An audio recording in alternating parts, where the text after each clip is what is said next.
నమస్తే welcome to Vihari news. మనిషి తన మనుగడ కోసం ఒక ప్రాంతం నుంచి మరో ప్రాంతానికి వలస వెళ్తుంటాడు.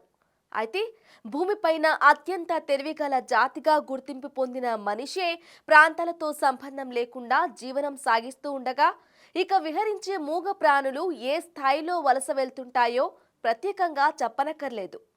అయితే ఈ వలస జాతులపై ఐక్యరాజ్య సమితి తాజాగా ఓ నివేదిక విడుదల చేసింది. వలస జాతులకి సంబంధించి ప్రతి 5 ఒక జాతి ముప్పును ఎదుర్కొంటోందని, ఇప్పటికే 44% జాతుల సంఖ్య క్రమేమీ తగ్గిందని ఐక్యరాజ్య సమితి తెలిపింది. సహజంగా పక్షులు, సముద్ర తాబేళ్లు, తిమింగలాలు, చేపల జాతులు మొదలైన జాతులు కాలాన్ని బట్టి తమ మనుగడ కోసం ఒక ప్రాంతం నుండి ఇంకో ప్రాంతానికి తరలిపోతాయి. అయితే ఈ మూగ జాతుల వలసకు సహజ సిద్ధమైన వాతావరణ పరిస్థితులు ఒక కారణం కాగా, మానవ చర్యలు మరో కారణమవుతున్నాయి. అలాగే ఆహార కొరత, సంతానోత్పత్తి కోసం అవి ఇతర ప్రాంతాలకు వెళ్తుంటాయని, ఆ క్రమంలో ఆయా జాతులకు నివాస నష్టం ఏర్పడి క్రమంగా ఆ జాతుల సంఖ్య తగ్గిపోయే అవకాశం ఉందని ఐక్యరాజ్య సమితి వెల్లడించింది.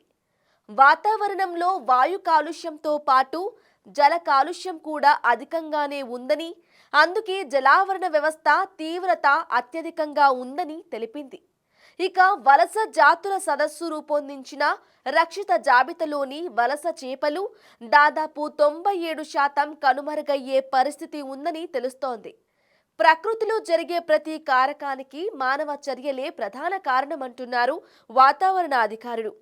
ఇదే తరహాలో జాతులన్నీ మాయమైపోతే చివరికి మనిషి బ్రతకడానికి కూడా భయపడే పరిస్థితి వస్తుందని ఐక్యరాజ్య సమితిలోని ఓ అధికారి తెలిపారు.